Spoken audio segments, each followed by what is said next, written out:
ચાલો આજે એક એવી અદૃશ્ય શક્તિ વિશે જાણીએ જે આપણી દુનિયાને ખૂબ જ રસપ્રદ રીતે ચલાવે છે. આવું ક્યારે જોયું છે?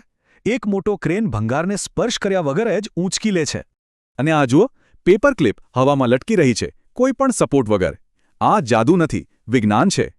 તો આ બધી કમાલ પાછળ કઈ અદૃશ્ય શક્તિ કામ કરી રહી છે? ચાલો જાણીએ. આ વાર્તાની શરૂઆત થાય છે પ્રાચીન ગ્રીસના એક ભરવાડ મેગ્નેસથી. એક દિવસ એવું બન્યું કે તેની લોખંડની ટોપવાળી લાકડી એક પથ્થર સાથે ચોંટી ગઈ. એ જોઈને તો એ આશ્ચર્યમાં પડી ગયો. આ પથ્થર હતો મેગ્નેટાઇટ, એક કુદરતી ચુંબક. અને આ હતી દુનિયાની પહેલી ચુંબકીય શોધ. બસ એ જ શોધના આધારે આજે આપણે જાતજાતના અને અલગ અલગ આકારના ચુંબક બનાવીએ છીએ. તો ચુંબક કઈ વસ્તુઓ તરફ ખેંચાય છે? એ ફક્ત લોખંડ, નિકલ અને કોબાલ્ટ જેવા પદાર્થોને જ આકર્ષે છે.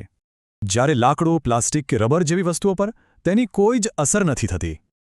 ટૂંકમાં આ બધો ખેલ બનાવટનો છે. ચુંબક ફક્ત અમુક ખાસ ધાતુઓને જ ઓળખે છે. હવે એક મજેદાર વાત. ચુંબકની તાકાત તેના છેડા પર સૌથી વધારે હોય છે. આ છેડાને ધ્રુવ કહેવાય છે. દરેક ચુંબકને હંમેશા બે ધ્રુવ હોય છે, એક ઉત્તર ધ્રુવ અને બીજો દક્ષિણ ધ્રુવ. અને નિયમ બહુ સિમ્પલ છે.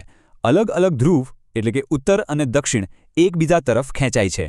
પણ જો ધ્રુવો સરખા હોય તો તે એકબીજાને દૂર ધકેલે છે. આને કહેવાય અપાકર્ષણ. ચુંબકનો આ ઉત્તર દક્ષિણ દિશામાં સ્થિર રહેવાનો ગુણ ખૂબ જ મહત્વનો સાબિત થયો. અને એના કારણે જ હોકાયંત્રની શોધ થઈ, જેણે પ્રવાસીઓ માટે દિશા શોધવાનું ખૂબ જ સરળ બનાવી દીધું. આપણી આસપાસ બધે જ ચુંબક છે.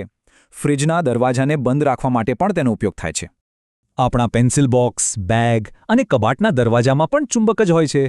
એટલું જ નહીં, credit card, computer hard disk અને સ્પીકર્સમાં પણ ચુંબકનો જ કમાલ છે. તો આપણે ચુંબકનો ઉપયોગ તો જાણી લીધો, પણ શું આપણે જાતે ચુંબક બનાવી શકીએ? હા, બિલકુલ. બસ એક લોખંડની પટ્ટી લો અને તેના પર ચુંબકને એક જ દિશામાં વારંવાર ઘસો. પણ એક વાતનું ધ્યાન રાખવું, ચુંબકને ગરમ કરવાથી કે પછાડવાથી તેનું ચુંબકત્વ નાશ પામી શકે છે. અને છેલ્લે એક મોટી રસપ્રદ વાત.